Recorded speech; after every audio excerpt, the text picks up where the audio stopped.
And welcome to the Alouettes Flightdeck, podcast dedicated to Montreal Alouettes football, presented by our good friends over at Royal Retros, where you don't need a time machine in order to get some sweet, sweet throwback merch. Head over to royalretros.com, use the code FlightDeck at checkout, and you will save 10% off your entire order. I'm Tim Capper. You can find me on X and Blue Sky at Repact. That's REPPACT. How you getting on? This is Cliffy D. You can also find me on X and on Blue Sky over at Cliffy D. So Atlantic Canada's still coming out on you, I guess. A little bit. I think the remnants are kind of making their way out, even though I've been back in Quebec for a couple days now. But I think there's still very much a big part of me that's still on East Coast time. I can imagine. It looked like you had fun. I think it's all that matters. As you said, it was a first time for you to head out east. And all I know is I need to get back there. Head back out east and finish it off and go to Newfoundland and stuff like that. But looks like you had fun, and it just goes to show that we can, have computer will travel and do the show, right? 100%. And let me tell you, Halifax, for example, they desperately need a CFL team. Like a Grey Cup in Halifax would just be absolutely epic. Like the vibe, the city, everything about it. It would be perfect. Like as far as I'm concerned, it would be a perfect CFL city. It's just now a matter of convincing the local government, federal, provincial, all those guys to get together and build a proper CFL size stadium. Or as I've said numerous times, like you got the Cavendish family and the Irving family out that way. I mean, check the between their cushions. Yeah, they'll find the money. They got the money. They can build a stadium and like be a write-off. I mean, all this to say that yes, I definitely think hopefully one day it'll happen. With each passing day, I just don't see it ever happening just because of that. The simple fact of who's going to pay for the stadium, and the taxpayers sure as hell won't. But if some kooky billionaire wants to come along and just drop a stadium in that area, I think it would be gangbusters. I think a Grey Cup in Halifax truly, truly would be a party to remember. I would think too. I think don't they have the Wanderers out there, which is their soccer team? I know there's some talk of a potential new stadium. I can't remember. They don't have an NSL team yet, if I remember correctly, or do they? They do, I believe. The Northern Soccer League. Yeah. For women, I'm trying to remember what the name of the team is, but either way, it's the Tide, I believe. Yes, you're right. I think you're right. So it's possible. It's possible that it may occur. But I mean, you and I have been, I've been to Moncton. I haven't been to Halifax for a game, but I've been to Moncton for the Touchdown Atlantics, and it's fun out there. It really is. I mean, obviously, Moncton's not Halifax, but still. No, in fact, or even if you were to come up with a hybrid way of having like half the games in Moncton, half the games in Halifax, kind of thing, like until you get that proper stadium built. I mean, truthfully, I've beat this drum in the past, like many years ago. I think it would be amazing, especially if you truly do want that 10th CFL team. But makes me wonder, will if the UFL doesn't survive, you've got such a rabid fan base in St. Louis, Missouri. Could they get interested in the CFL? Could that be the 10th team? Stranger things have happened, but I mean, all this to say that Halifax definitely needs to find a way because the city itself is amazing. I mean, the Maritimes itself is just such a vibe. There's so much to see and do. And just a different lifestyle. Like when they talk about the East Coast lifestyle, it really is a thing, and it's definitely something to experience for sure. And I highly recommend to anybody get out that way. Go to New Brunswick, Prince Edward Island, Nova Scotia, and one day too. I'd love to go to Newfoundland and check that off the box, so to speak. And it's just absolute vibes. That's the only way I can describe it, is absolute vibes. Let's see. Alouettes are on the road trip, and doing a Flightdeck live from Newfoundland. I'm down. Why not? As you said, have laptop, we'll travel. That's right. Yes, sir. Glad you're back, buddy. Glad you're back safely. Speaking of home, Alouettes are home, but we got to talk this week after a month. It's been the longest month. Yeah, I thought And a lot. if my road trip was long, it felt long at times. Nothing compared to what the Alouettes have had to go through. I mean, to Right. Ottawa, Edmonton, Hamilton.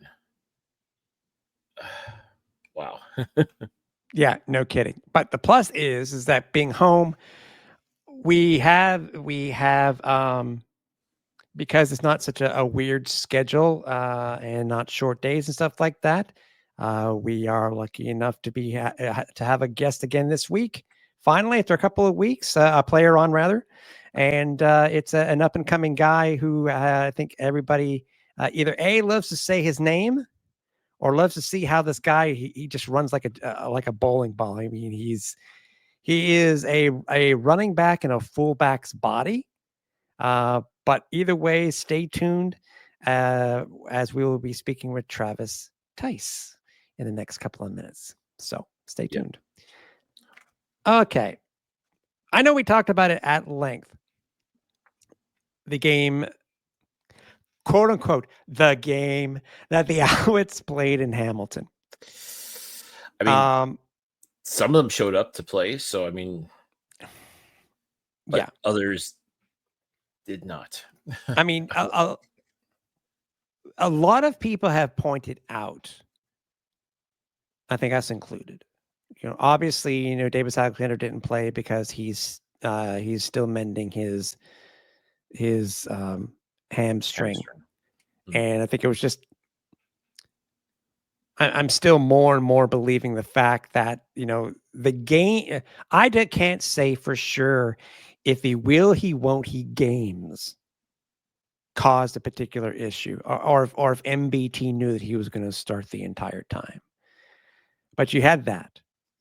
You had the Owls surprisingly activate all three running backs for this game, which was an interesting point in itself. And yet, the Owls were still in it. With about 3 minutes left in the fourth quarter until the infamous fumble in the end zone for another turnover and the second of 2 touchdowns given up on turnovers.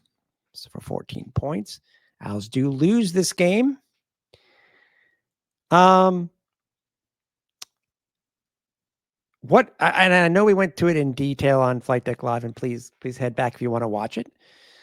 We go to it a really bit more in detail than we are here tonight because we did talk about it at length. Since then, any other thoughts on this game itself, Cliff? Obviously we do know that Austin Mack was out with a hamstring, which to us, this came out of nowhere. Even for those at practice, all of a sudden it popped up last week.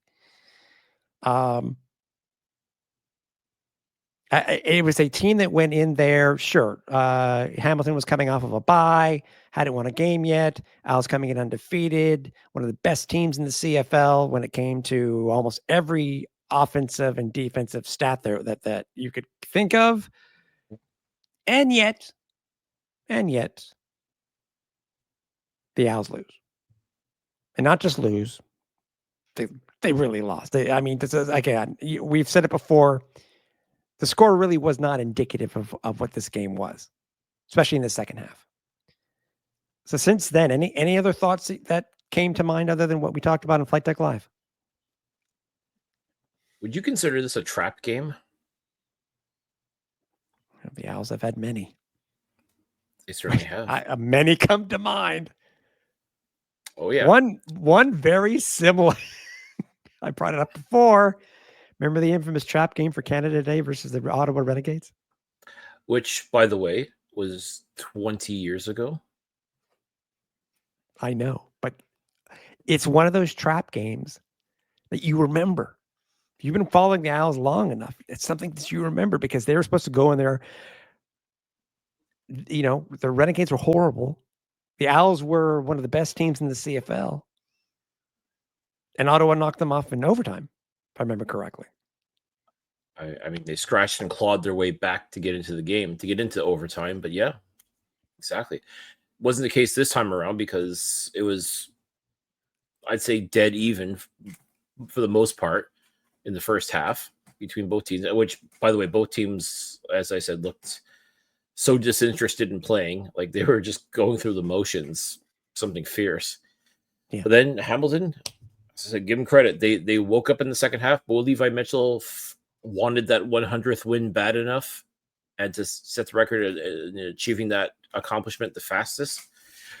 He wanted it, whereas I can't say with certainty that the Alouettes wanted it more than him because he put forth the effort. He got it, like an old car. It just took a little while for the engine to get warmed up and get going, but once it did, it went. Whereas the Alouettes, they just went. I hate to say it. I hate to sound negative, but I mean, let's call it for what it is. It was just a very sloppy, head scratcher of a game. I mean, there's like nothing made sense. I mean, McLeod Bethel Thompson did not look good. I mean, he had little spurts here and there of competency, but he just did not look good. There's just no two ways about it. And I still can't get over the fact that the Alouettes dressed 3 running backs and barely used them. When your quarterback has more rushing yards than the 3 running backs that you dressed. It's been a couple days now since I brought this up on Flight Deck Live. It's been a few days now. It still baffles me to no end. How in the blue hell this could have? How does that happen? How does that happen? Especially too when a lot of MBT's passes just weren't connecting. Like he was having a hard time getting that chemistry going with his receivers. So you hand the rock off to arguably one of the worst run defenses in the Canadian Football League. On paper, this should have been a no-brainer. Like, run the rock, especially if you're not. Again, as I said, it happens. Sometimes you just don't get that chemistry. You don't get that connection with your receivers. Okay, no problem. Guess what? You got not 1, not 2, but 3 running backs. Pass the ball off to them, and they're strong enough. They can break through a defensive line and churn and get those yards. I mean, it may be, 3-4 at a time or something like that. But I mean, especially if the passes aren't working, if it seems like the defense has got you figured out, just hand off to your bell cow running backs and just let them churn away and just get yards that way. Worst case scenario, you can't throw a pick if you hand off the ball to a running back. No, I mean, it's something that's going to stick in my craw for a little bit. It's just it makes no logical sense, is what I'm saying. It's just it baffles the mind. It truly does. No, I agree. Just as a reminder, as I said, the score really wasn't indicative. Owls do lose 35-17. They pulled within 8 in the fourth quarter before that fumble for a touchdown. This week it was mentioned. MBT was saying in the post-practice scrum on Canada Day, that it's still, he basically still has a stomach ache over what happened. Good.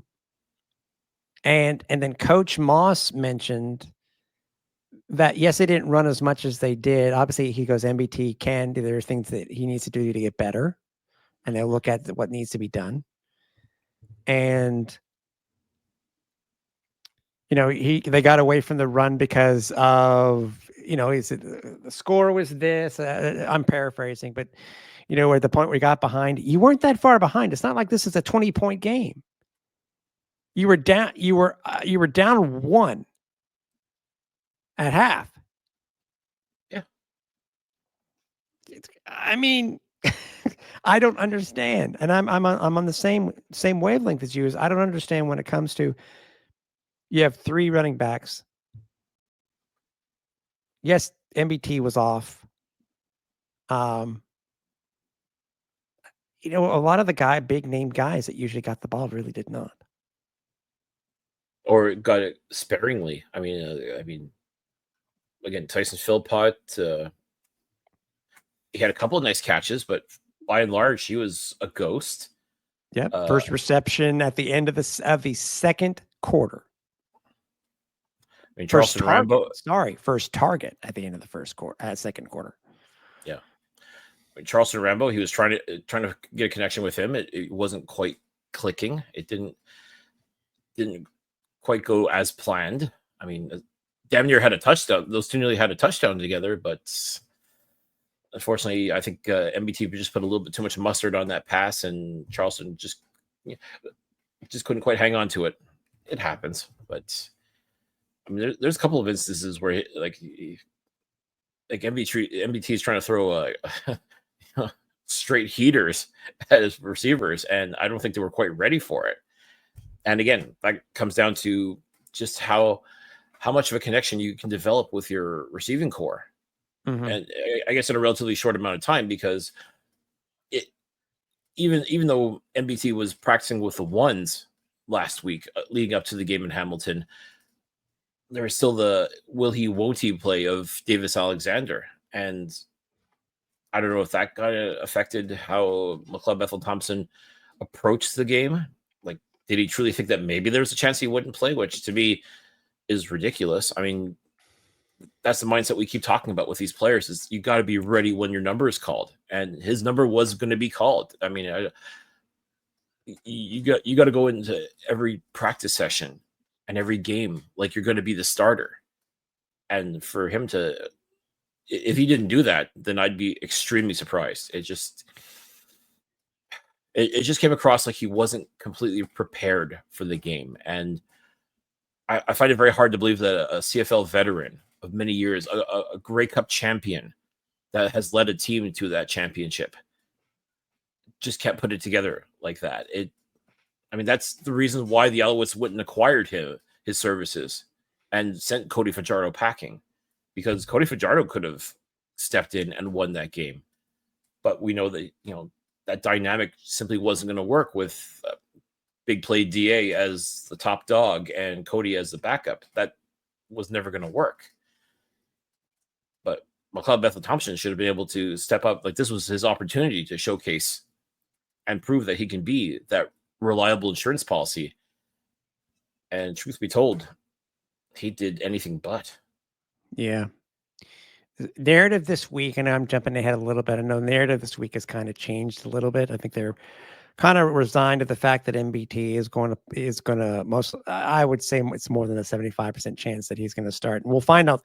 Either way, we'll find out tomorrow after practice, because the transaction reports will say if Davis is out, which I wouldn't be surprised if that's the case, because the Owls have a bye next week. And in which case, then I actually would not be mad about that. My thing is, though, if it is trending that way, just to err on the side of caution, let Alexander sit for another week, go into the bye, and make sure he's truly, truly, truly recovered. Now the question becomes, if MBT is the starting quarterback, how much of a leash does he have? And will we see Caleb Evans possibly get the opportunity if MBT can't get the job done? If he turns in another performance like that, how long is Jason Moss going to wait and pull the trigger and get Evans into the game and let him see if only to see what he can do running the offense?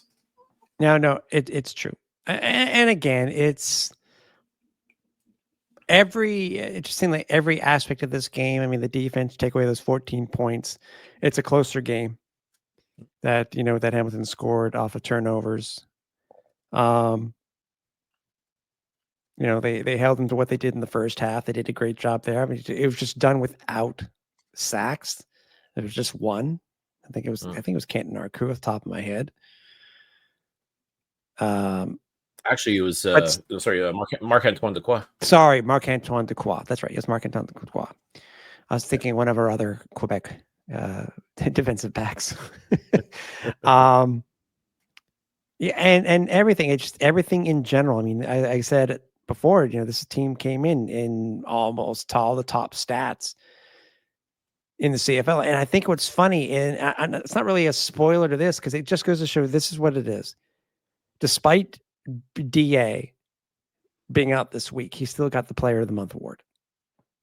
So what does that say? And on top of that, we're saying how much of a well-oiled machine this team has been. As I mentioned on Flightdeck Live, and I got more confirmation now since the stats have come out from the league. Going into this game, they had only had 9 2-and-outs. 9 in 3 games. That's remarkable. I mean, they had 6 versus Hamilton. 6. I mean, that's 66% right there, folks. I mean, that is, whoo. Yeah, I mean, they're still well over 50% on second down, which is good because they've been really hot with that. But still, you still have to, again, you have to be able to score. I'm curious to see after, only seeing one day of practice. Again, I'm no jumping ahead to all that, our last segment tonight. But from what I've saw, I'm curious to see what's going to happen on Saturday. It'll be interesting to see, and we'll find out more. Obviously, once the injury report comes out for after practice tomorrow, and then the actual, because there are some names, and again we'll talk about it. But before I ready put this thing to bed, and let's talk about happier things, and especially this guy, this guy who's a running back in a fullback's body. And any last comments before we put this game to bed and look forward to next week where the Owls hope to go 1-0. Well, I guess I kind of touched on this during Flightdeck Live too. Nobody expected this team to go 18-0. That is just crazy talk. I mean, it's just the way the teams are built nowadays. And again, this is not a knock on the Owls because they have been absolutely phenomenal, especially the past couple of years.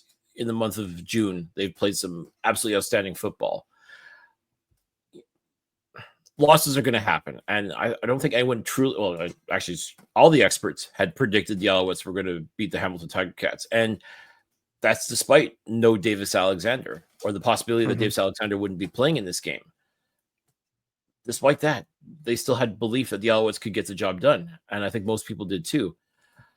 But this is proof positive of, regardless of how things look on paper, you got to play the game. And Hamilton clearly went in with the right mindset. They clearly felt like they could walk into Hamilton Stadium, defend their turf and come away with the W. And as I said, Bo Levi Mitchell played how we wanted McLeod Bethel Thompson to play.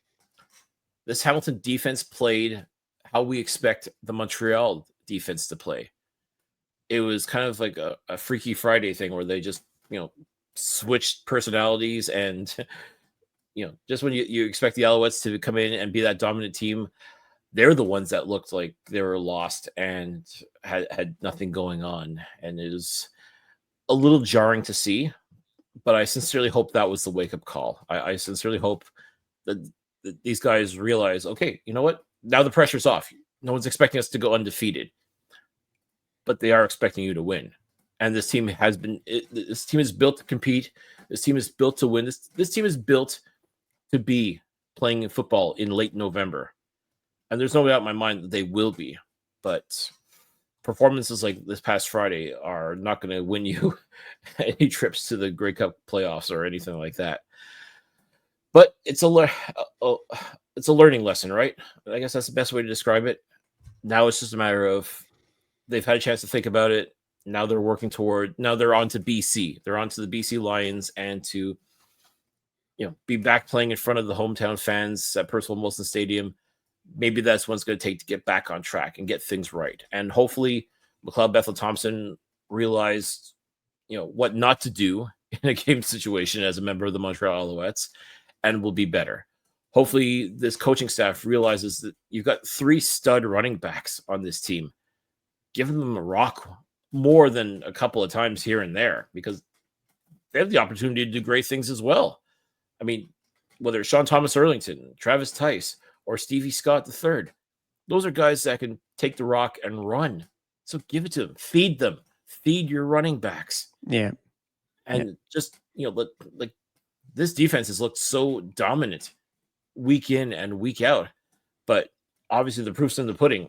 You put them out, you keep on the field too long, they're going to get gassed. And I think that's really what it came down to in that fourth quarter was they were just sucking wind more than anything else. And who could blame them? I mean, they put up a great effort, and more often than not, they would force Hamilton to punt the ball or just have to get rid of it. Or if they're lucky, come away with a field goal. But I mean, you do that, and then your quarterback another 2 and out, and you're back on the field. I mean, it just proves that these guys are human after all. I mean, no one doubted that for a second, but I mean, that's definitely a proof they're not perfect. As well coached and as you talked about being a well-oiled machine, what this Alouettes defense is, they are human after all.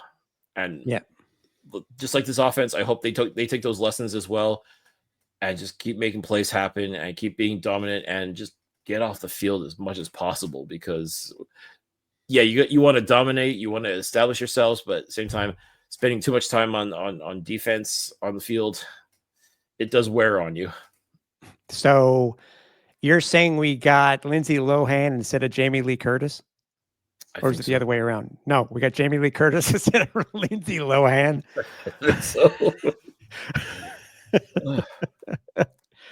If anybody, come on, people.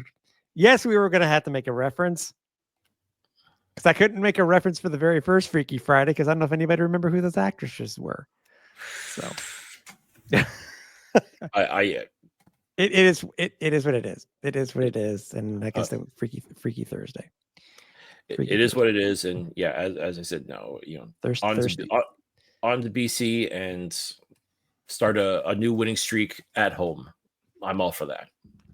Exactly. And what better way to start the process of talking about the BC matchup this week at Purcell Molson is to talk about a guy who I don't think expected to be with the Alouettes when he, especially right now, how he came to the Alouettes, especially with what we'll be talking about later when it comes to this new thing with the negotiation list. Very interesting story when it came to that. So we felt what better way is to get this guy in here, talk about his career, see how he's doing. He really is green. He has not been in Montreal all that long, but we were still proud to have him on the show tonight. So without further ado, let's talk to running back Travis Theis. There's no shortage of great players on this Montreal Alouettes football team. Some have been around for a long time. Some of them are just getting to learn what Montreal football is all about. And tonight we are joined by one of those individuals. We are very excited this evening to be joined by, is it fair to say, rookie sensation Travis Theis?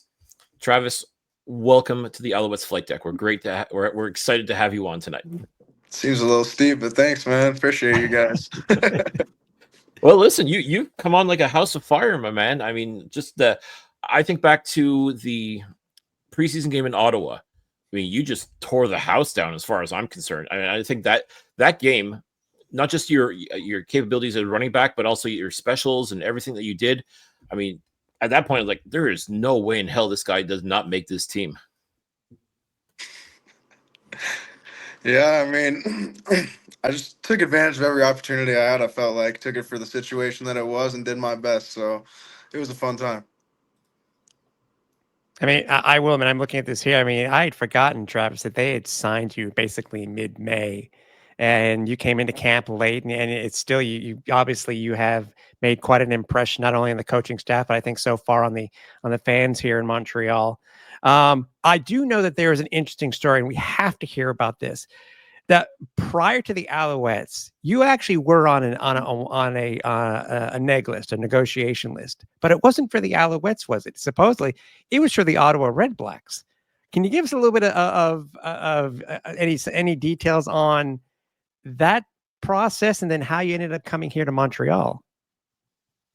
All just opportunity, timing. I'm not sure exactly how it went down. You'd have to ask my agent. So all I know is Montreal came up, and I knew it was a good opportunity and a really great team, and I'm glad I took it. So. Well, the great thing about the negotiation list, again, you're probably not too aware of how it all works, but essentially your name gets added on so that if you ever do want to play in Canada, it's that team that adds you to their list that they basically have the right to negotiate with you first. And what happened was Ottawa had you on their list apparently, and your agent basically told them, and they have the right to do this, to either you sign my guy or you let him go and let someone else get a chance to sign him. And Ottawa basically said, oh, okay, go elsewhere. And sure enough, this is how you end up in Montreal. Yeah, I mean, pretty fun to play against them in the preseason too. I'm looking forward to play against them too again in the future. So I was going to say the 2 games you played against Ottawa, you looked like I won't say you had a chip on your shoulder per se, but I kind of feel like you were wanting to show them up just a little bit. no, it just happened to be right place, right time for him, I think. So it could have been anybody. Okay, fair enough. I like the humble aspect. I appreciate that. That's well done. Unwritten bulletin board material. Travis, in university, I mean, you played for South Dakota. I'm looking at your stats here, and obviously, I'm thinking this is because of the shortened season of COVID in 2020. You, in essence, you played 6 seasons, technically 6 seasons at South Dakota. Is that right? Yeah, it was kind of a blessing in disguise, the COVID thing, because I redshirted my first year. I got to play in the 4 games they allow you to play in. That next season we had COVID and we still played 4 games. So I got 8 games before I used a year of eligibility, 2 years of lifting, developing with those coaches. So kind of a cheat code, but it worked out well for me. Pretty cool. I was going to say you're on that Van Wilder plan. I might be dating myself with that reference. Yeah, you are. I don't know who that is. Fair enough. Yeah. All right, moving on. Yeah, but you did well, man. I mean, you ended up with just shy of 3,700 total yards, 40 touchdowns. I mean, tell us about what was it? How was how would you revisit your career playing at South Dakota? Yeah, I mean, I loved it. I really did. I think when I first came in, they were all about building a culture there and turning the program around. And we weren't very good my first few years. The 3rd year we had a little better year. 4th year another down year. But by the end of my tenure there, me and the guys had it going the right way. We went from a team that never made to the playoffs to making championship runs or being in the conversation. So it was a great time. I loved it there. I'm so grateful for my experience there, and the coaching staff, man. The coaching staff was phenomenal there. I know they're all split up now, but couldn't have done it without their teamwork, and I'm so grateful for that experience for sure. What was the best piece of advice that your coaching staff gave you as you progressed throughout your university career? Piece of advice? I'm not sure. I will say that my favorite part about working with them was, though, that it just felt like we were a team and we were after the same goal. And I was really working with them. It wasn't more like the beginning of my career. I felt like they were my boss. They were up above me, but really, we're all working together, and it was an awesome experience.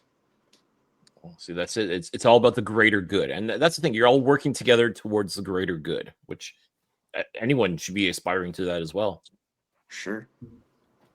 And it sounds like, I mean, from what we've seen over the last couple of years, you go from being end up being in a family when you finish your university career into coming into the locker room in Montreal, because we've heard obviously great things about the locker room from many of the players that we've spoken to over the years. And what was your first reaction when you saw what the culture was like in the Alouettes locker room?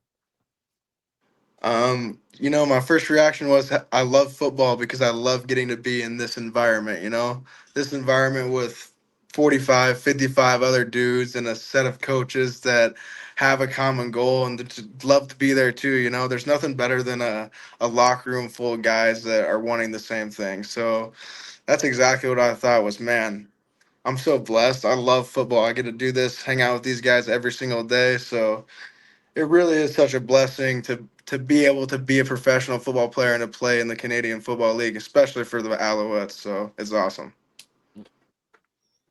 What's been the vibe so far as like, you get to work with guys like Sean Thomas Erlington, Stevie Scott, and even the fullbacks too, David Dallaire and Jacob Mason. Like, are you becoming more close knit with every passing day, or is it still a bit of a feeling out process? Oh yeah, I think every day I love them more and more too, you know. I learn something from every single one of those guys every day as well. So the more we hang out, the more we mesh, you know, the more we get each other's humor. Uh, like I said, every day it gets a little better. My love for them continues to grow, so it's exciting for sure. It's like they say, football is family, and I think Yeah. you got some pretty good brothers right there. Oh yeah. I was about to say, have they gotten into pickleball? Because we know it's quite a thing in the locker room. So we hear. Oh yeah, we got pickleball, table tennis, cornhole, all of it, and it gets competitive too. Got to tell those guys to calm down. Sometimes they're sweating so much after practice. Well, Yeah, and it's good for your hand-eye coordination too, right? It's coaches too, man. Coaches too. They get in there. They're competitive on the ping pong table. We got Coach Moss's son in there beating the players. So it's pretty fun, man. That's great. I mean, when you're you know, when you first heard that the CFL team was interested in you, whether it was in Ottawa or Montreal at the time, what were your first thoughts? I mean, how much experience had you seen when it came to the CFL? Had you watched any games with the CFL before? What was your first reaction? No, I hadn't watched any games before. It was brand new. When I showed up to camp, it was all brand new. So I didn't do a lot of research coming in, you know. I went to a mini camp and this was kind of the backup plan, but there's I'm still learning every day. There's still some rules I probably don't know about.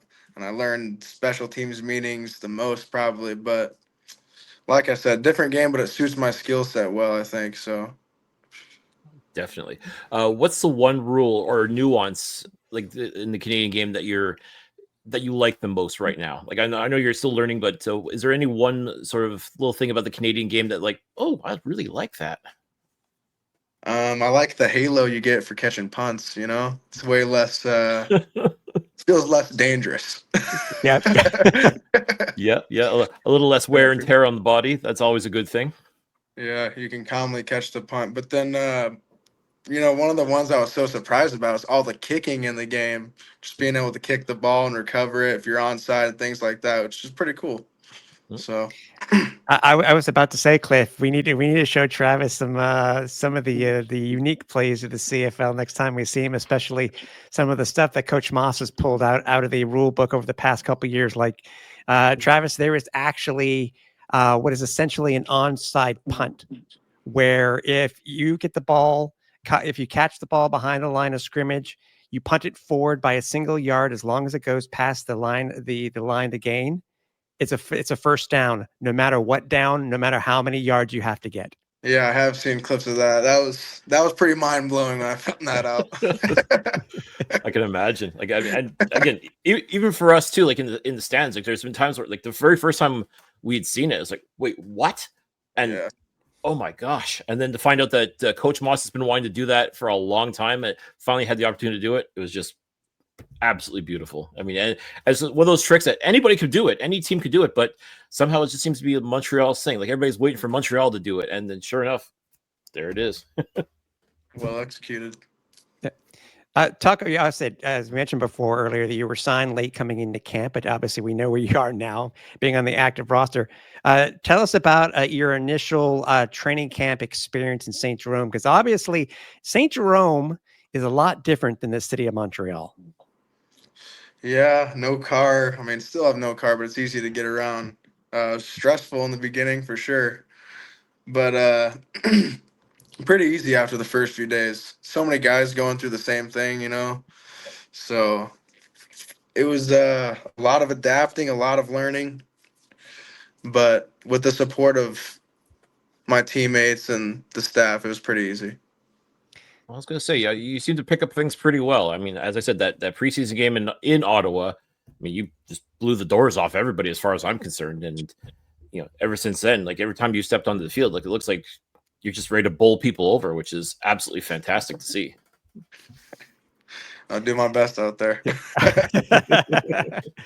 Hey, so you go from college and then you come in for your first ever professional playbook. Now, obviously, no, we're not asking for any of Coach Moss's secrets because we don't want to give anything away. But for you going from a college playbook to a professional playbook, what were the things that you noticed that you had to that really stood out to you the most? Because obviously, there's a lot of learning when it comes to this new stuff. Whether it be, as you said, the different rules, you got the waggle, et cetera, et cetera. What was the first thing that really stood out to you the most when it came to seeing the I guess Coach Moss's playbook for the very first time?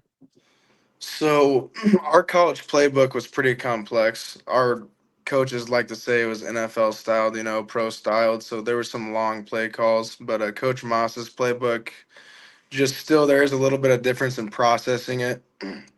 They're longer play calls, and it's harder to process for me since it's newer probably than the long play calls I was getting in college too. So just processing it. But one of the things that I was like, whoa, is all these people moving around pre-snap, So that was something to get used to. And then they asked me to do it too. And I'm so used to being set, thinking about my job, looking around. Now I'm moving around doing it too. So that was something to adapt to. I'm still adapting to that for sure.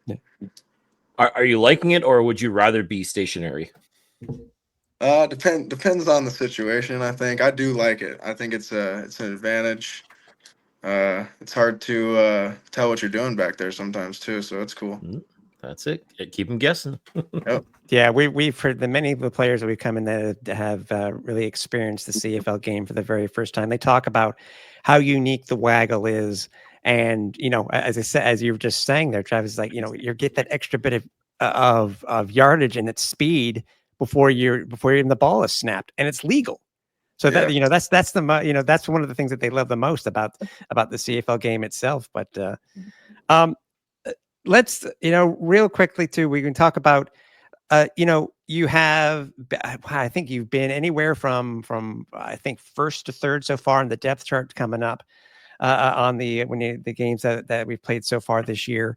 How do you as a player get ready to play a game no matter where you are on the depth chart? Oh man, we talk about it all the time. Doesn't matter if you're in the hangar, waiting to have a chance. If you're second or third guy up first, there's going to be reps at practice that you don't even get. There's going to be reps that you're going to take in the game that you never got to see in practice. You know what I mean? And we know those situations are coming up. So just being a guy that takes pride in being prepared and being able to go out there, you want to be able to play fast, and you got to fall back on your preparation. So just taking pride in my preparations. Easy answer. I guess the best way to look at it, and we've heard this before from other players, is if you stay ready, you don't got to get ready. Exactly. And I will admit, being at practice, I know of a certain running back who was playing with the ones, but I won't happen to mention who he is because I don't want to give anything away. So, No. Okay. I have to ask because we went through this in week 1. Or actually, no, it was actually during the preseason games himself, Travis. How many different ways have people said your last name before they actually get it correct? Yeah. It's Theis. It's like nice with a T. But I know it's hard. It's definitely hard. Especially the way it's spelled, man. That don't look like Theis to me, but Well, No, I I hope don't- your parents wouldn't steer you wrong. yeah. No, I will admit, and Cliff and I, we're happy to be calling you Travis Theis, baby. Yes, I know it's a Vanilla Ice reference. I get it, but it sounds good, and you know what? It could probably look pretty good on a T-shirt. I will admit. Yeah, I mean, I've heard it before. It doesn't sound too bad. It's a good little jingle. There you go. Just keep racking up them yards, and you start getting some touchdowns in. And hey, you just never know, right? Yeah, that's the plan. That's the plan. Yeah. Before we let you go, Travis, obviously we've loved having you on, and we'll have you on again. You've been, so as you said, so little time here in Montreal. But what are the things that really have stood out to you for the city? I mean, certain spots, Have you had puts in? We always have to ask that question. Any other things that really have stood out for you within the city itself? I tell people I probably have like 2% of it explored. You know, we got a bye week coming up, so I'll explore it a little bit more then. I've had some good poutine. I don't know if I've had the right spots yet, but I'll keep trying more. Uh, Favorite spot so far, Old Port. It's one of the spots that's close to Evo, and I love the walk on the water. So, but yeah, I need to keep exploring for sure. Well, that's it. Don't worry. We'll make sure we steer you in the right direction as far as not just puts in, but other places to go to. I mean, this is a great city for exploring, for trying foods, seeing the sights, everything like that. I mean, this is you're at 2% right now. Just wait. By the end of the year, we're going to get you up to. Let's get you at least to 10%. How's that? 10%. That's a good goal. That's a good goal. Because you're going to be too busy winning football games to really explore. So, you know, There you go. Everything in perspective, right? We can explore in November. There You go. go. Well, some of the places we could suggest. I don't know if you want to go. Well, Montreal in the wintertime's fine. I mean, you're in South Dakota, so I mean, everything's cool there. So yeah, we'll see how it compares. Yeah. Hey, Travis, can we find you on social media if any of the fans want to follow you? Yeah, it's just first name _ last name 5. Travis _ Theis 5. And that's pretty much anywhere. Like that's Twitter, Instagram. It might be Travis _ Theis 05. But yeah, Instagram and Twitter. All right, cool. You heard it, ladies and gentlemen. Yep, there you go. All right, ladies and gentlemen, there you go. Give the man a follow. He's earned it, as far as I'm concerned. Travis, thank you again for joining us here on the Alouettes Flightdeck. We appreciate you. We love what you've done so far here as a member of the Alouettes. Keep it going, man, because you've got big stuff on the horizon. You're part of an exciting team, and to be a part of this is absolutely incredible. So we're excited to see what the future holds for you, and wish you nothing but the best of luck for this upcoming season. Yeah, thank you guys for having me on. It was a lot of fun. Appreciate your guys' support too. It means a lot. And by the way, I when I say green, I mean that. Yes, it's true, but in all, everything, just kidding aside, he seems like a lot of these guys who are coming are very new with the Owls, and we've seen a lot of players that we've talked to over the years. They always seem to fit in, and Travis seems to be. If he's given that chance, I think he can really make a name for himself here in Montreal. And in the CFL. Just an absolute joy to talk to this guy. Yeah, I mean, just the way he runs, the way he approaches the game is absolutely incredible. It's what this Alouettes team desperately needs. It's just that spark plug, if you will. And again, just the way he handles himself is nothing short of incredible and humble too. And we like that. We like a humble player, someone who, as you said, he's young, he's green, he's still trying to find his way. Like, and I still think a little part of him is kind of like, holy cow, I get to play football for a living. This is awesome, which is so much fun to see. I mean, what a great young man. Definitely appreciate Travis coming on to chat with us and give you listeners and viewers a chance to get to know him a little bit better. I tell you, I mean, this guy I truly think he is going to make an impact in this league, not just on the field, but off the field as well. Like I see a lot of AJ Ouellette in him as far as his running back style. Yeah. I mean, like try to tackle a bowling ball, right? I mean, just, you practically can't. So I'm expecting big things out of this young man. And I think it's just going to be simply a matter of when he breaks out in a big way, not if, but when. And this is all just speculation. I mean, as I kind of coyly hinted at in the interview, it's very positive. If he was practicing with the ones, now we weren't at practice today on Wednesday, but if he was practicing with the ones and with the roster moves that have been made so far when it comes to running backs and Stevie Scott being placed on the practice roster, who knows? Could he be RB1 for this week? Find out on Friday. Who knows? He may get that shot, just as you said, Cliff. So. And sometimes that's all it takes is just that one opportunity to showcase what you can do. Just basically say, hey, give me the keys. I can drive this car. Well, guess what? He just may get that opportunity. If he does, I don't see why he doesn't and does it well. I mean, again, unless MBT decides to just not use the running backs again or use them sparingly again, which I sincerely hope not, because like I said, you got a bona fide stud right there. Game plan will be interesting. That's for sure. That's for sure. Don't forget, we are on social media. You can find us almost anywhere, almost any podcast aggregate. You can find the show. If you want to check out the entire archive of the show, head over to www.alouettesflightdeck.ca. If you want to find us over on, if you want to find us elsewhere, you can find us over on X or on Blue Sky. That's at Alouettes FL Deck. Facebook over at Alouettes Flight Deck Pod, and Instagram and YouTube over at Alouettes Flight Deck. Speaking of YouTube, you can find not only the audio version of the show, you can also find the full broadcast version, and you can find our post-game show, Alouettes, the Flight Deck Live. It is a show that will be broadcasting each week, no matter if the team is on the road or at Percival Molson Stadium, which they will be this Saturday. So stay tuned for the next show. And how can you do that? Well, make sure that you do. If you're on YouTube, make sure you do like the page.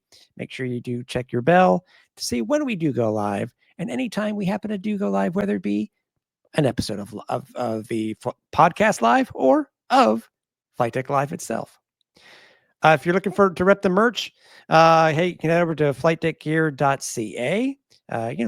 Part of the If You Know series, our Big Mac shirt, Cartoon Bird 56, logos galore. Take a look there. And lastly, we do want to thank again our presenting sponsor, Royal Retros, where if you go to royalretros.com and use the code FlightDeck at checkout, you will save 10% off your entire order. Oh, so interesting news came out this week. First thing we want to comment on is the following. And it wasn't just us watching the Hamilton game last week. The CFL had this initiative, Cliff, where they said that all teams would be wearing the Canadian flag on both home and away jerseys for the rest of the season. Mm-hmm. Well, this week versus Hamilton, we'll say in week 4, 7 of 8 teams happened to wear that flag. One that didn't was the Montreal Alouettes.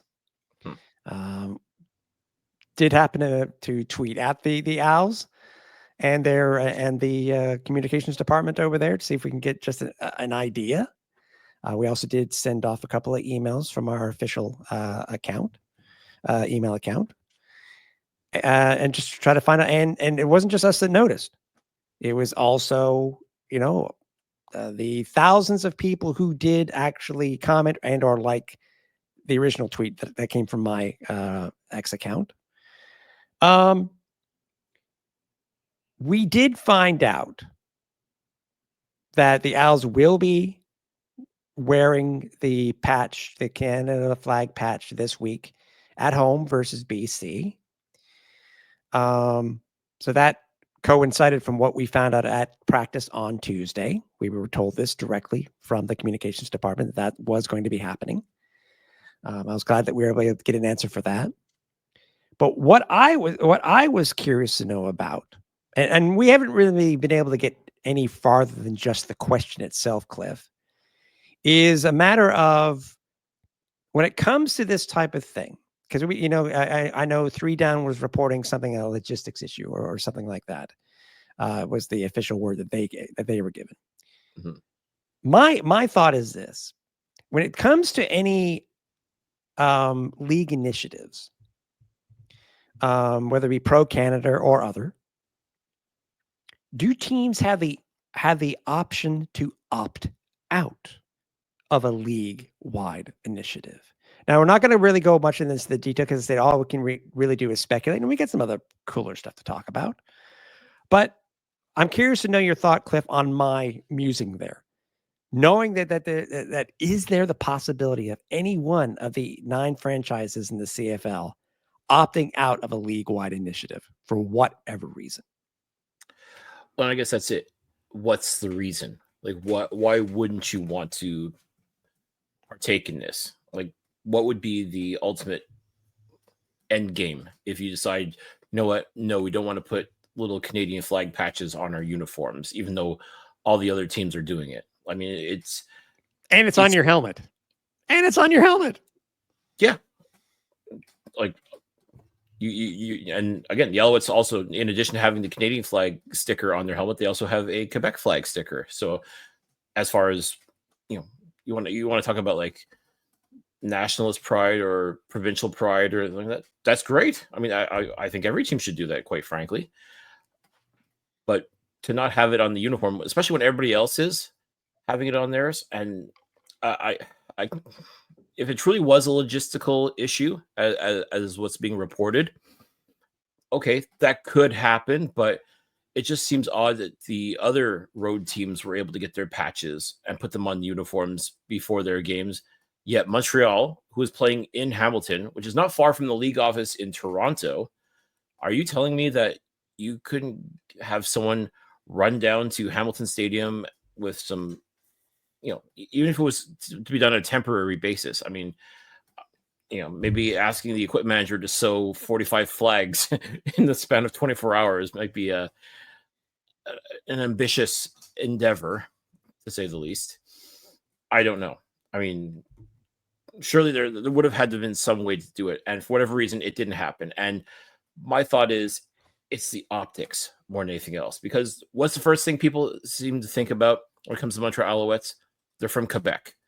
Quebec historically hasn't always wanted to be a part of Canada. Nowadays, nothing could be further from the truth. There's only one province that really seems to want to separate from Canada, and it ain't Quebec, ladies and gentlemen. But at the same time, when the Montreal Alouettes, who are very much a part of the Canadian Football League, and have Canadian-born players, not just Quebec-born players, but Canadian-born players throughout the country playing for this team, and they don't have that little flag of Canada patch on their jerseys, it begs the question. I mean, like, why?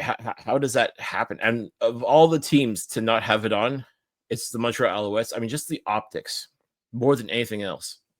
And of course, you've got the elephant in the room being, who's the owner of the Montreal Alouettes? Pierre-Carl Pelledeau, former head of the Parti Québécois political party, whose main agenda was the separation of Quebec from Canada.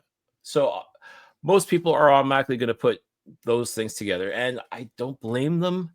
At the same time, PKP has been adamant about he's not into politics anymore. He's all about his businesses, including the Montreal Alouettes. Like, politics has no part in sports in that regards, or in business or anything like that. Like, in general, and to at least let it to be known, I don't think it was political. In my opinion, I don't think it was political. It was just a generic, why aren't the Owls wearing it? Right. And ideally, someone should have gotten in front of it right away and said it was a logistics error, or, for whatever reason, the patches didn't arrive in time, which, again, it'll be a little hard to believe that, considering, as I said, I think Edmonton was the first. Winnipeg was the first game. Edmonton was able to get their patches put onto their uniforms, no problem. They were the road team. Toronto was the road team. BC was the road team. They were able to get their patches on, no problem.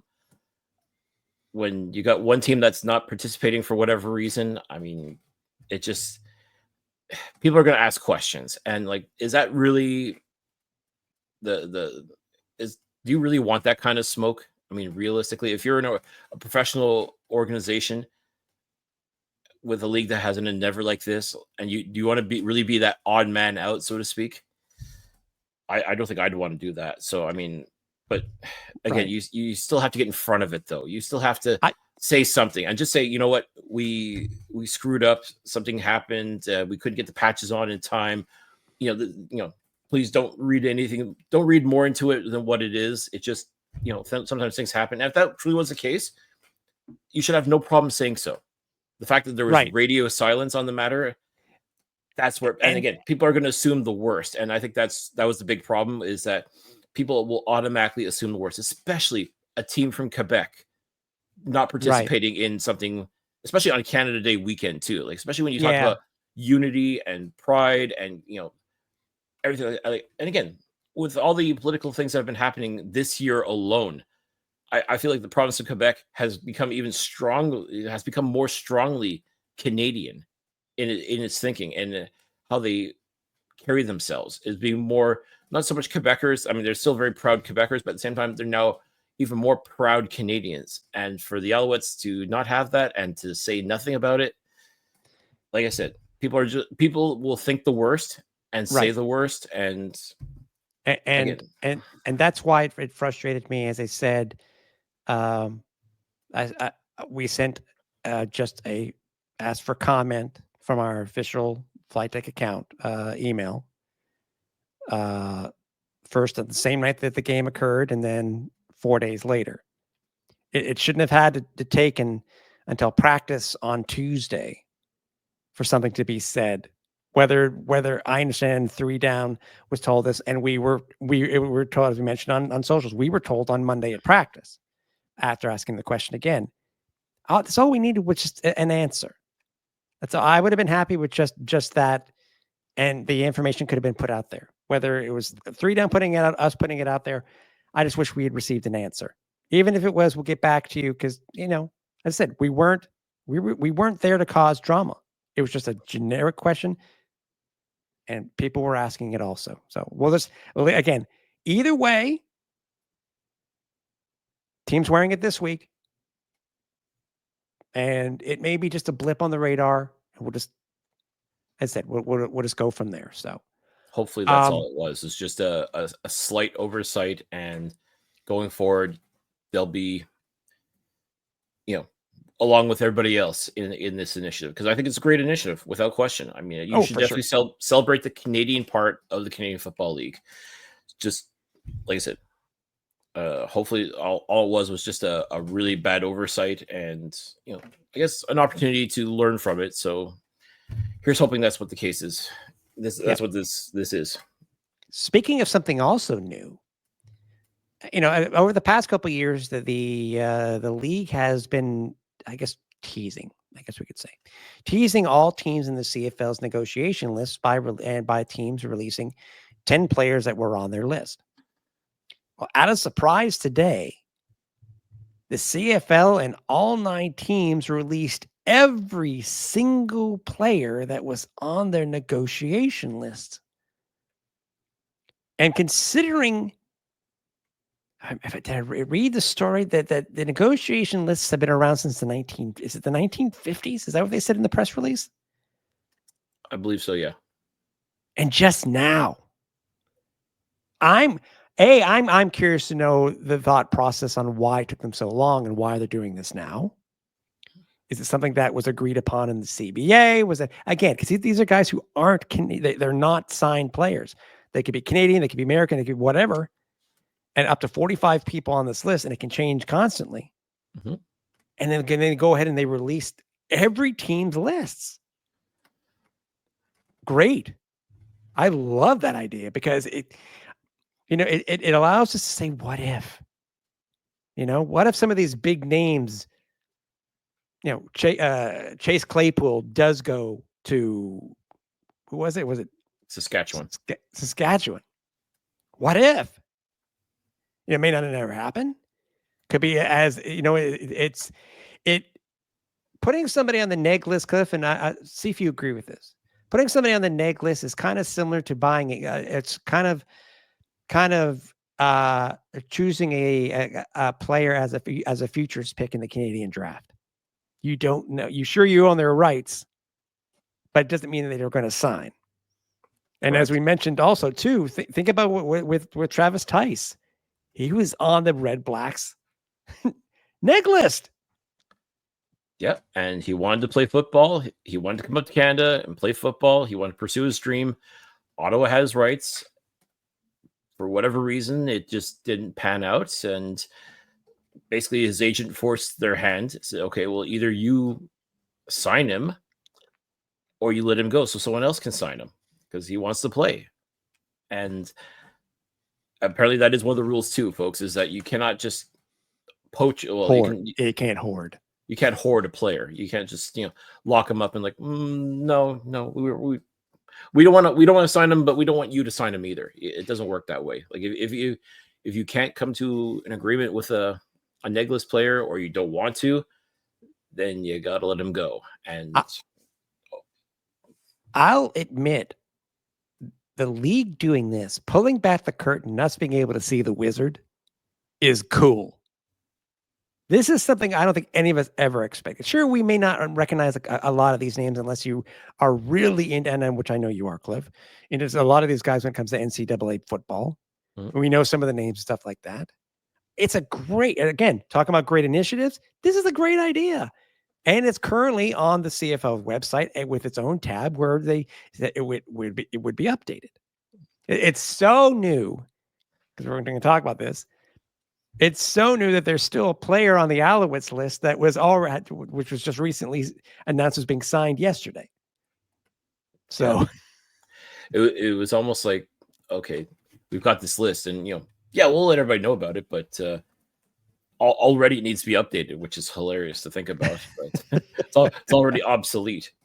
Now, again, if you do go to the neg list website on CFL.ca, you will see at the bottom that it states that this list will be updated every 24 hours. Like any changes will be reflected in the next 24 hours. So as you alluded to, the Alouettes did sign one of their neg list players to a contract, and he's actually in Montreal now.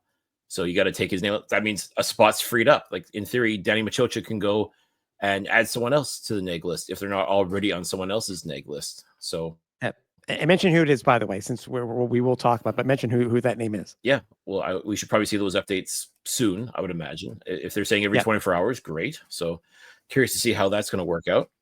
And yeah, this is, as you said, this opens up a whole new level of discussion for fans to sit and speculate. Oh, wouldn't it be cool if so-and-so, is on, ends up coming to play for Montreal? Like we see him on the list, he could be there, or you see him on another team's list, a player that you like on another team's list. Is there any possibility that your team could trade for them? I mean, and again, that does happen quite a bit. I mean, the neg list players do get traded quite a bit. Best example, initially, Chad Kelly was on Edmonton's neg list. And I think the trade that sent Nick Arbuckle to Edmonton for the rights of a negotiation player, and that negotiation player was Chad Kelly. Also, if I'm not mistaken, wasn't Big Play VA on BC's neg list, and we traded for him? Exactly. Johnny Manziel was on Hamilton's negotiation list. He did end up signing with Hamilton. Stop! I'm getting PTSD. Stop. I'll stop it. But again, lots of names, and again, like you take a look at the names that are currently on these lists, you may not recognize every single one of them. There's a couple of you're paying for my names. Shrink. Build a bridge and get over it. Yeah, that's good. There's your psychology, but again, it still opens up the possibility of certain players. And again, I think most fans will be like, okay, well, you start thinking of like big name players in the NFL, and why aren't they on the negotiation list? Like, well, because they're big name players that are making millions, and they're signed to NFL contracts, which means you could add them if you want, but why? I mean, like most of the names that are on this list are players that some of them are still in college. Most of them, actually, I think are still playing in college. So they may not quite be ready yet, but one day, and if their NFL dream doesn't pan out, then the possibility does become that maybe, just maybe, they make their way to the Canadian Football League and end up playing for your team. And to me, I think it's just a great topic of discussion for fans to sit and wonder, okay, well, and now you're going to start probably looking at these players and like, oh, okay, well, all right. What does Montreal see in, for example, this player here or that player there? Or what does Ottawa see in that guy? And is there a chance that he could come and play in Canada one day? Who knows? Like, I mean, it opens things up big time for fans to really become more invested, not just in their team, but also into watching college football in the States to see, okay, I recognize that name because he's on my team's negotiation list. Let's see what let's see what kind of a player we could possibly be. And again, if he's a lights out player, you're obviously hoping he gets the opportunity to come play football for your team. But if he's really, really good, more than likely he'll either be drafted by an NFL team or signed by an NFL team, and at that point, then you wonder, okay, well, how long do these guys actually truly stay on the list? Because teams will drop and add players all the time, and like if it's a certain player that you got your eye on, and you wonder if he's ever going to be on a list or not. If you don't see him on that list now, or whether it's your team or another team's list, you just never know. Sometimes it really is all about that opportunity. As I said right now, in theory, Montreal now has an open spot. So I'm curious to see if Danny Matocha is going to fill it, or, does he maybe take a look at someone else's neg list and say, you know what, I think he'd be a good fit in Montreal, and you maybe try and swing a deal for that player, if only to fill that now empty roster spot on the neg list. So, which was held by the way, Caleb Johnson. Yes, from Miami. Yeah. And From any other names, by the way, real quickly, so we move on to the preview for the week. Any other names that really stood out? I mean, I know there were names on other teams that really stood out, but for the Owls list, any other names that really stood out? I mean, I see there's a smattering of SEC guys. There's some a smattering of Sunbelt guys. I don't recognize many of them. For some reason, EJ and RJ Perry kind of stand out to me. I don't know why. EJ Perry actually has been putting up some pretty phenomenal numbers in the Ivy League, playing for Brown. The one name that kind of interests me a little bit is Seth Hennigan, a quarterback from Memphis. Makes me wonder when Danny Matocha was and his team was scouting Jeffrey Conte Arcu, who played for the University of Memphis. I wonder if they're like, okay, well, yeah, we came here for the kid from Quebec, but hey, this quarterback's pretty good, actually. Might be a fun project later on down the road. So, and sometimes it just becomes a simple matter of that. You go to check out one player, and hey, he's available. He's not on anyone's list. Put him on there.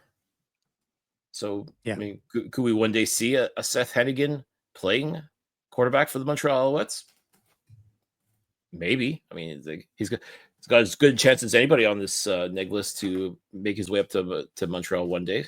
You just never know. So you may not recognize a lot of these players, as I said. I mean, even like I said, I do watch a fair bit of college football, but even like some of these names don't immediately jump out at me. But a couple schools here and there do. And again, now the curiosity level is, okay, well, what does Danny Matocha and the scouting staff see in this guy or that guy? So now I may be more likely to watch, a USC game or South Florida even to see what RJ Perry is all about. Like, could he be the next big thing to come to Montreal? You never know. I mean, again, Davis Alexander once was on this neg list. That's right. And he was brought in, given the opportunity to play, and look what he's done. I mean, a lot of these guys, same idea. You just you may not know these names now from a hole in the wall, but 2, 3, 4 years from down the line, these could be your next major superstars for the Montreal Alouettes or in the Canadian Football League. You just never know. So that's why being able to publish this and let everybody see everybody's neg list, I think really does open up a lot of opportunity for fans to really, truly become invested even more so in their team. So a great move by the Canadian Football League, a great move by all 9 teams. I love it. I absolutely love it. There were some transactions by the Alouettes besides the one that we just mentioned. The Alouettes also signed wide receiver Alexander Hollis. He was a guy who really made a name for himself with the BC Lions. He was with Edmonton and didn't make it with him out of camp. He's more recently known for being owed a bonus at one of the February bonuses, not being released, and then grieving and getting it through the CFLPA. Also, the Katie Davis linebacker has been added to the practice roster. Has been added to the active roster. Stevie Scott, one of the guys we were talking about earlier in the show about, our running backs, has been added to the practice roster. Wide receiver Daniel Oladejo, who stepped in last week, I think, for Austin Mack, but he was a second on the depth chart. He's been added back to the practice roster. MJ Sherman, defensive lineman, has been added to the practice roster. Jalen Wayne, wide receiver out of South Alabama, has been actually added to the active roster, moved from the practice roster. So,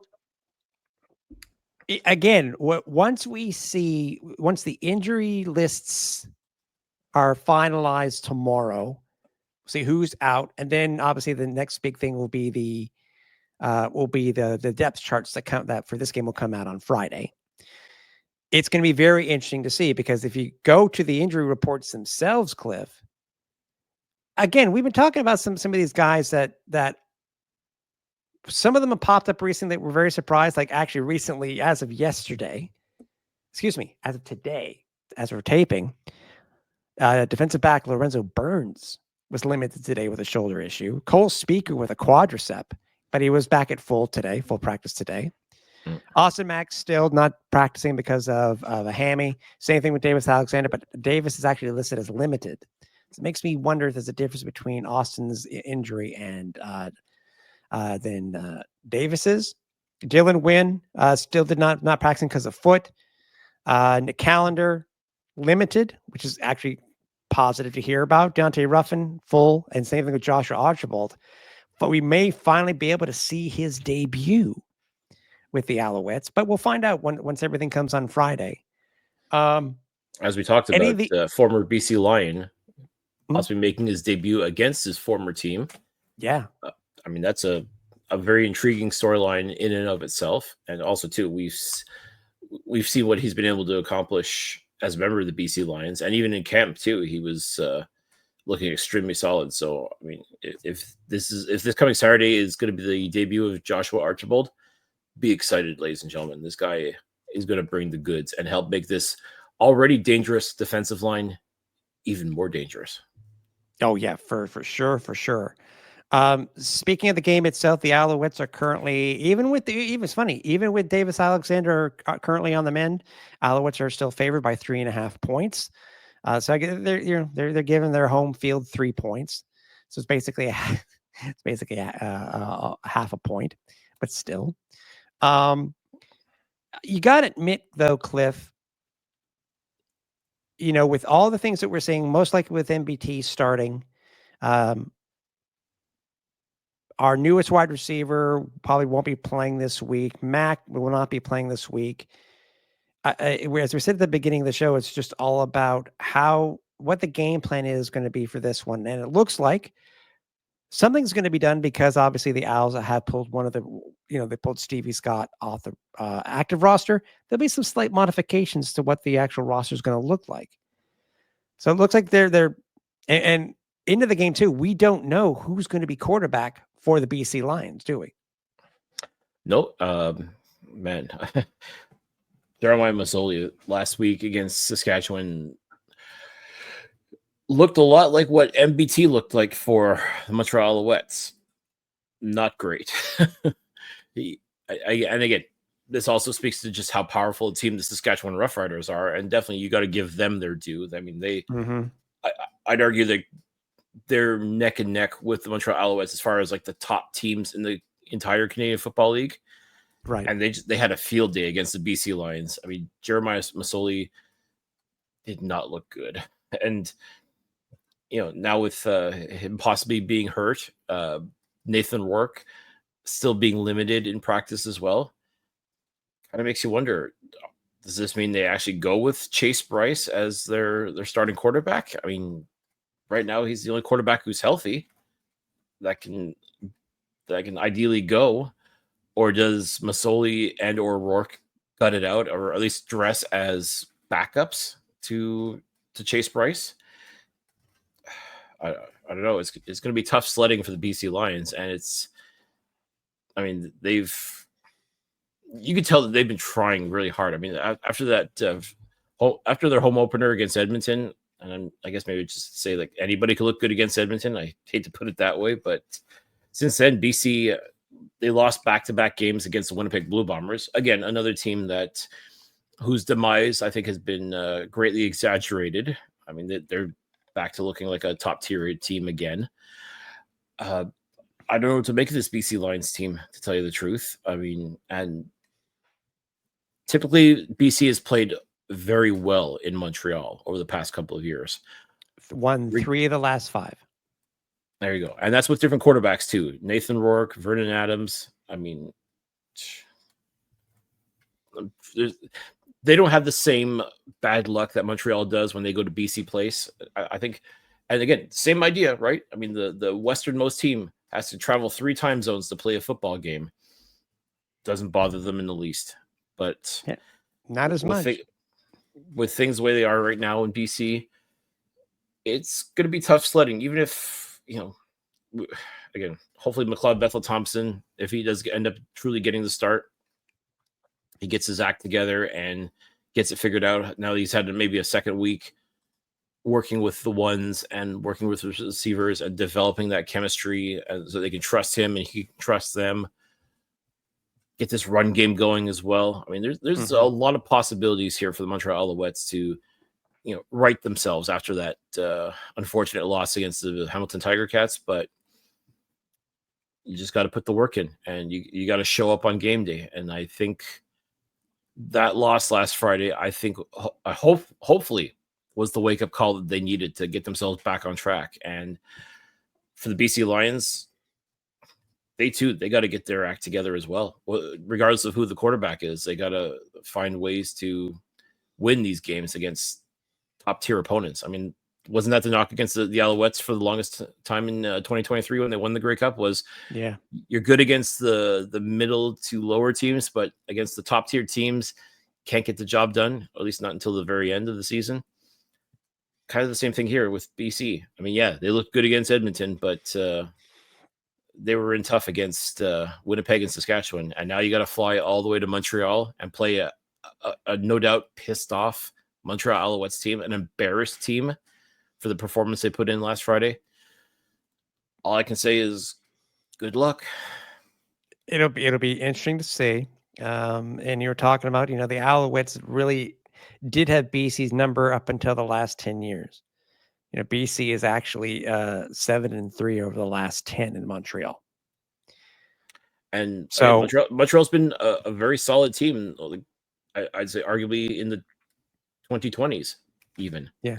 And despite that, BC is still looks solid, looks strong against the Alouettes in Montreal. Never mind what happens out in BC, but in Montreal itself.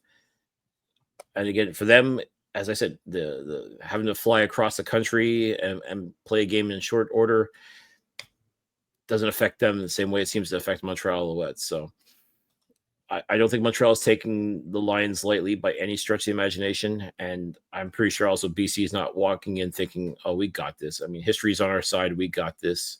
I don't think they're thinking that way either. Yeah, remember, Owls have not beaten the BC Lions in any way, shape, or form since 2022. Right. Because they've been basically, they've been swept. They've been swept for the last 2 years. So we'll see.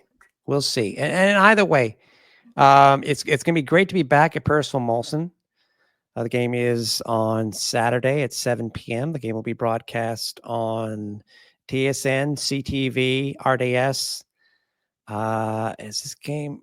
I think this game might be on CBS Sports Network. I can't remember off the top of my head, but either way, it's either CBS Sports Network or CFL Plus. It still should be fun. I know tickets are still available, but and the weather looks good. So it's gonna be warm, football weather, short weather. Saturday night. Like, listen, you got no excuse as far as I'm concerned. You don't have to work the next day. So, I mean, people always talk about how they want to go see football games on the weekend. Well, guess what? You got a football game on the weekend now. So, as far as I'm concerned, there's no reason why you can't pack the stadium again and remind everybody that this barn of ours, Percival Molson Stadium, they don't need no air horns. They'll get loud. They'll get boisterous. They'll get rocking. And there's no doubt in my mind this Alouettes team is going to give them every opportunity they can to make as much noise as possible. So you fans need to do your part. If you don't have tickets, make sure you go get tickets. Be there. And hey, be there early for the tailgate. There you go. I believe it's superhero night as well. So I mean, Yep.